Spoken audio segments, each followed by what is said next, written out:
Right, so good morning, everyone. My name is Ruby Ramirez. I am the GIS technician here at the Statistical Institute of Belize. And today, my presentation will be focused on the integration between geospatial information and statistics. Because you all know, if you don't know already, we're the National Statistical Institute of the country, and we collect various data, census data, survey data, as well as spatial data. So let's continue. So this is my presentation outline. I'll be talking about the SIB and GIS. We'll be talking about mapping for Census 2020, which was postponed to 2022. How we did that. We'll talk about the GIS software and hardware at the SIB, what we use, and what we use for spatial data acquisition and spatial data visualization. We'll talk about the mapping method we have implemented for the past 3 years, and the GIS architecture here at the SIB, the GIS hierarchy of our spatial information, different tools we use to edit our data. We'll be talking about the SIB Collect, which is a mobile spatial data collection application that was built in-house for spatial data collection. We'll be talking about the enumeration, how we would link the survey data from the CAPI, which is a computer-assisted personal interviewing, to the building footprints that we have. And as the member of BAP mentioned, we have a national repository of building data that we have digitized, which I'll talk about more in the presentation. We'll talk about different GIS operational dashboards that we use to monitor progress for operations, for visualization, and how we link the spatial data with statistical data, mostly from surveys and censuses, different challenges that we surmounted, and different local collaborations we have here in Belize. So starting with SIB and GIS, the census mapping was introduced in 2010. Before that, it was used mostly by paper. If you guys can see on the left side, it wasn't very much detailed. So satellite imagery was purchased for priority areas for Census 2010, but it wasn't necessarily used for all the country. So printed maps, it was used, and you can see we have an enumeration district, which is just a geographical location that is used for censuses and surveys, so that there isn't any double counting of buildings, or we have accurate statistical data. Because in statistics, we don't want to double count. We want to make sure that we have accurate representation of the state of houses or people that are living here, dwellings. So for the census, for mapping for Census 2020, the SIB established the GIS unit within the Systems Development and Data Processing Department. And we have 3 main functions. Our first function was to assist with the design and implementation of a master sample frame. So this is just digitized all the building in the entire country, whereby the different statisticians can select certain buildings and know exactly where to go. And we do this by updating the enumeration district spatial database, by conducting mapping exercise. And this allows us to increase the effectiveness of the survey and the data collections. The second function of the GIS unit is to assist other departments with technical support to the Geospatial solution for data visualization. Essentially, this is, we just want to know how we can use statistical data to do interactive maps or to display their information. And the third point is that we provide interactive web mapping for statistical data dissemination to the public. So when I finish collecting all that data, we want to disseminate that information to the public so that they can consume that information and they can appreciate all the statistical data that we have available. So as we all know, the 2020 population and housing census was postponed to next year, to 2022. So the different GIS software and hardware we have here at the SIB is that we have ArcGIS Pro and ArcMap. We complement that by using QGIS for desktop for pretty much editing our spatial data. We have ArcGIS Collector, which we use to do spatial data collection in the field. We also have the SIB Collect, which is an in-house built mobile application for data collection and viewing, which I'll show a demonstration and screenshots later on. We also have GIS Operational Dashboards, which is a hybrid of ArcMaps, which Esri and in-house built web apps for live progress for monitoring surveys and censuses. And we use Shiny and our programming language. We have our Postgres SQL database with the PostGIS extension. This is our spatial data repository, where all of our spatial data lives and where it's consumed via the internet or via mobile data collection applications.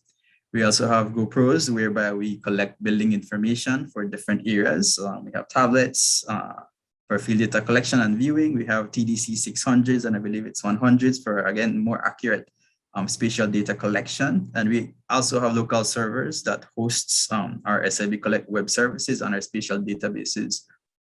So this is all the GIS software and hardware we have here at the SIB.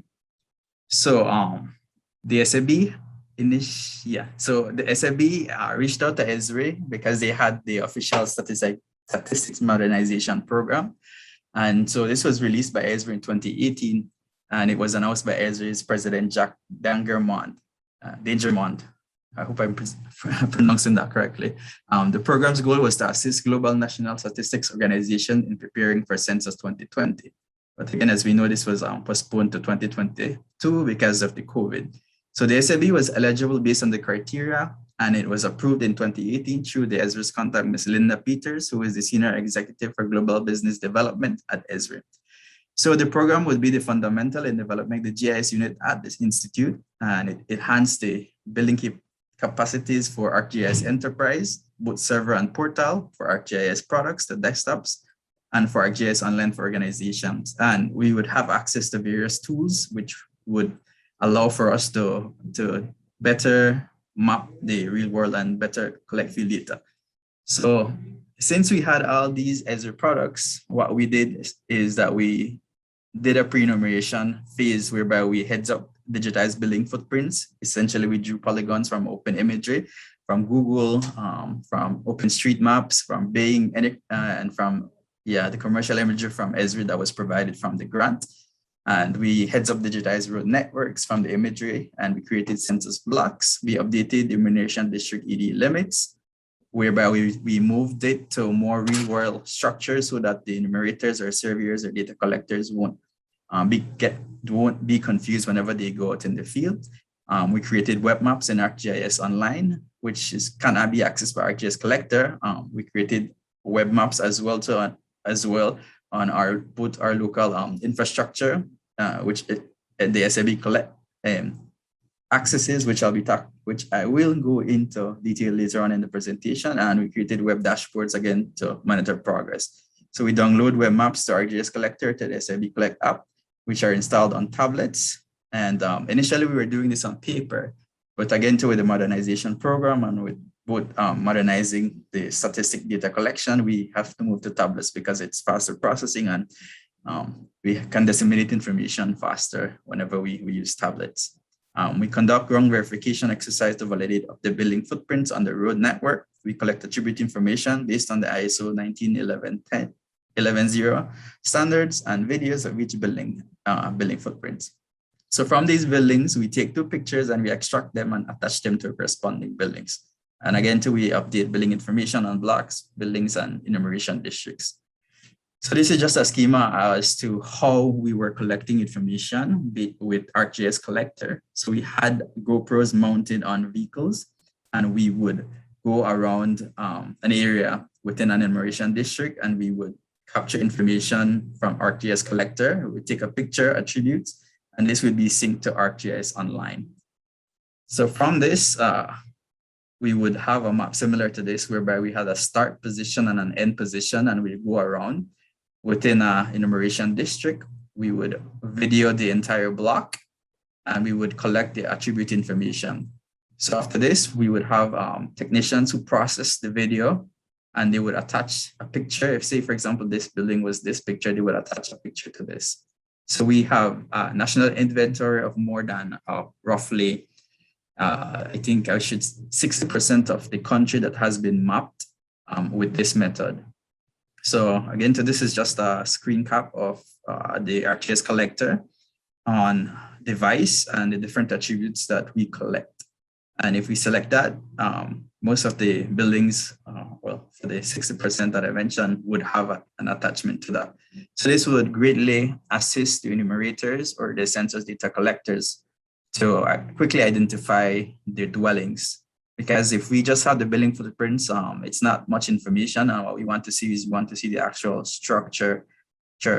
We want to see the actual structure, what exactly is on the ground. And yeah, so this is information that we collect. And so the way we do this, as I mentioned, is that we have an ArcGIS architecture.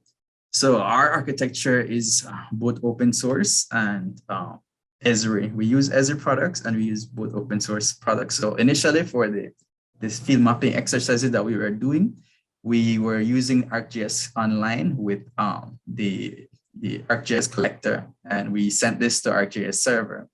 But what we wanted to do is that we wanted to make sure that we integrate that with one spatial database, because ArcGIS Online allowed us to upload, and it was very much not standardized. So we moved over to ArcGIS Enterprise, which is hosted on our local servers here at the SIB. So we have access to all the ArcGIS products from the modernization grant.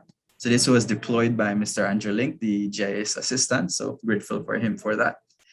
We also have another structure which allows us to do more things that the Esri product limits us from us to do. So we have our Postgres SQL and our Postgres databases that exist on the SIB server. So this allows us to access different applications such as the Leaflet Java library, the Jupyter programming, Jupyter notebooks, which is Python programming, RStudio, which is our programming language, the Shiny dashboards, different libraries with the R, and we also have our own in-house built application that allows us to access the spatial data from our Postgres database and from our local servers.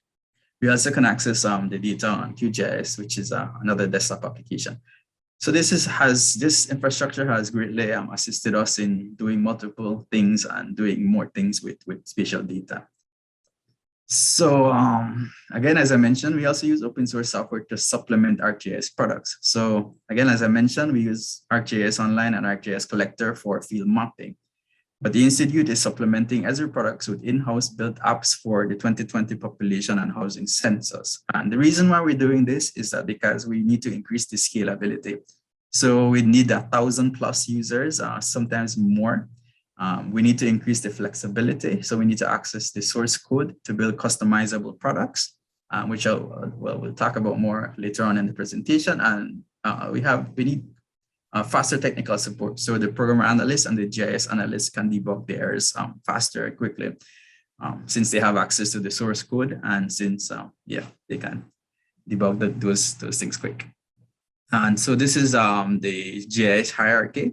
So we have our operations layer, which is stored on a spatial database engine, which is an Esri, data structure, but it exists on our Postgres SQL and our PostGIS repository, and this exists on the SIB's server. So on this, we have our district boundaries, we have our blocks, building footprints, our enumeration districts, points of interest, our roads, rivers, and survey points. We also collect survey points from the survey, from the computer-assisted personal interviewing, and we pretty much attach that to that as well. So all of these exist together in a database and in a data set as well. So all of them have some relationship to the other.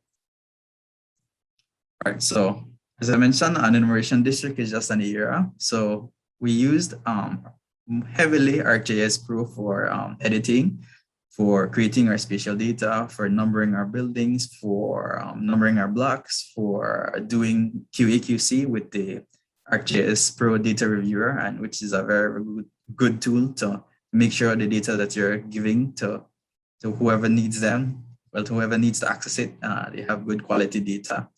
So that's I commend the ArcGIS Pro Data Reviewer. If you guys want to fix your data, then I'd recommend to highly use that. We also sometimes use QGIS to do some checks and to check some of our data. We can access the database, the repository on the Postgres SQL through open source tools.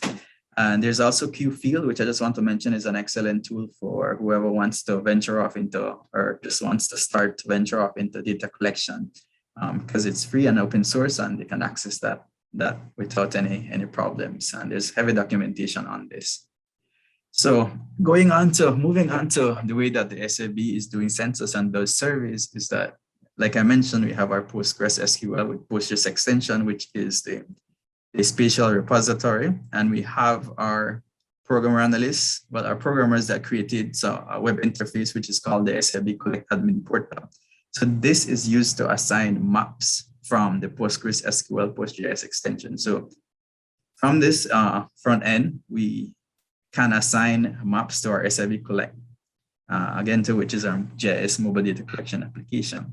So here we have the SIB Collect, and here we can have our username, our password. So this is assigned by us here at SIB, and they have a list of maps. And on this map, it's both online and offline. They're able to save the map offline. So this specific map was used for the labor force survey in 2021, whereby only selected households would need the enumerators would need to visit. So this allowed them to easily identify where they needed to go on their enumerators and their map. So this has a function whereby if they are here in the area, it's going to pin their location and they're able to move faster, and they're able to collect data more efficiently. And from this, the application as well, they're equally able to access different attribute information, and they're able to view additional information. And they're able to see the pictures attached that we have collected with the aid of the Azure Modernization Grant. So we used both the data collection application, the GIS, SIB Collect, both with the survey solutions, which was developed by the World Bank to collect survey data. So this is for spatial data, and this one is for survey data. And this is the computer-assisted personal interviewer, which is the CAPI. The way that we're linking the building footprints with the CAPI or the survey solution is that they have the lister and enumerator. They have a tablet, and they have two separate applications, which is the SIB Collect, and they have the survey solutions, which is the CAPI. The CAPI acts as the survey form, and the SIB Collect is used to navigate the buildings. But here is where they have a unique building ID.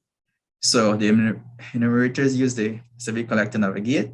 Again, as I mentioned, they stand in front of the houses and they have access to the building footprint information, whereby they could either copy the building identifier, they can collect land use, building pictures, what have you, whatever they need to collect on this application. And then they equally switch to survey solutions, which is the CAPI app. They open the survey form, and the survey has assigned the unique building number from this survey onto the CAPI, and they're able to collect the survey data. So that's how we're pretty much linking the surveys with the spatial data. And moving on to Operations Dashboard, again, as I mentioned, we have ArcGIS Enterprise deployed here on premise at the SIB, and we use this to monitor progress. So we've mostly been using it to monitor in-house progress for our technicians who are working with us on updating the different spatial layers. And we also use it for surveys. We used it last for the labor force survey to monitor the progress that was taking place with our spatial data.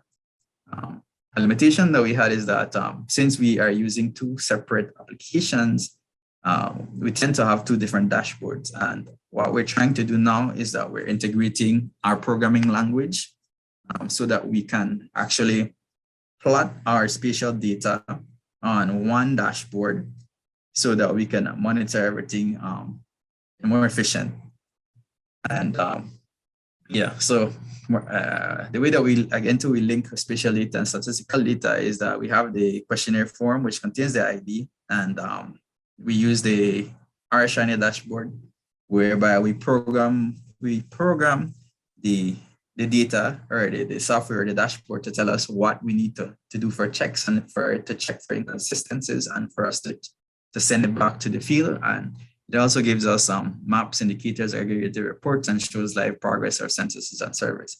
So with our programming and the Shiny app, and the shiny dashboard, we're able to do a lot more with the data that is customizable to our needs.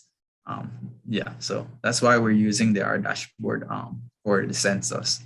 And again, we just want a centralized location of all our data that's coming in, both the CAPI and the spatial data that we're collecting out in the field. So some of the challenges that we surmounted was that we had limited resources with ArcGIS, which were made accessible through the Esri Modernization Program, because we only had a limited amount of licenses. So that's why we developed and deployed the SIB Collect, which is an in-house built app here at the SIB, so that we could have access to more than 1,000 users. And the lack of internet connectivity in the field, we know that sometimes there isn't data or network connectivity, especially in Toledo. So both the CAPI and the SIB Collect have the ability to download the questionnaire offline. And so the enumerators are able to sync data whenever they come in data or Wi-Fi range. So for pre-enumeration and listing with maps provided greater detail for planning. So we fixed the maps, and then it was better for logistics and for budgeting. Navigations with maps. So the map showed where the user need to go. It shows graphical progress, and building images helps lower confusion. And so the enumerators can edit, add, remove buildings when in the field. So this helps keeps the statistical data, the spatial data up to date. It also improves analytical report and data dissemination with the maps. So the dashboard equally assists for us to see progress, monitor progress, making sure that people are actually where they are collecting the data. So that's how we use the dashboards for surveys and for censuses. Yep. And yeah. I had a local collaboration. I'll just quickly mention that we have local collaborations with the different town councils, with different organizations such as BAP, town councils such as Belize City Council, San Ignacio Santa Elena Town Council, and Daguerre Town Council as well, whereby they have access to our information and they update the building information that we have. And so we have a good relationship with that, so that we develop, update our spatial data. And with that, I'll conclude my presentation. And yeah, so thank you very much. Go ahead. Go ahead. For time. Yeah. I just said thank you for your time, and you guys can find us on social media as well too. And don't forget that the Census 2020 is coming up next year. So if you see some people going to your house, please don't chase them away. Just be helpful and answer some questions so that we can collect good spatial data and statistical data. Yeah. All right. Thank you.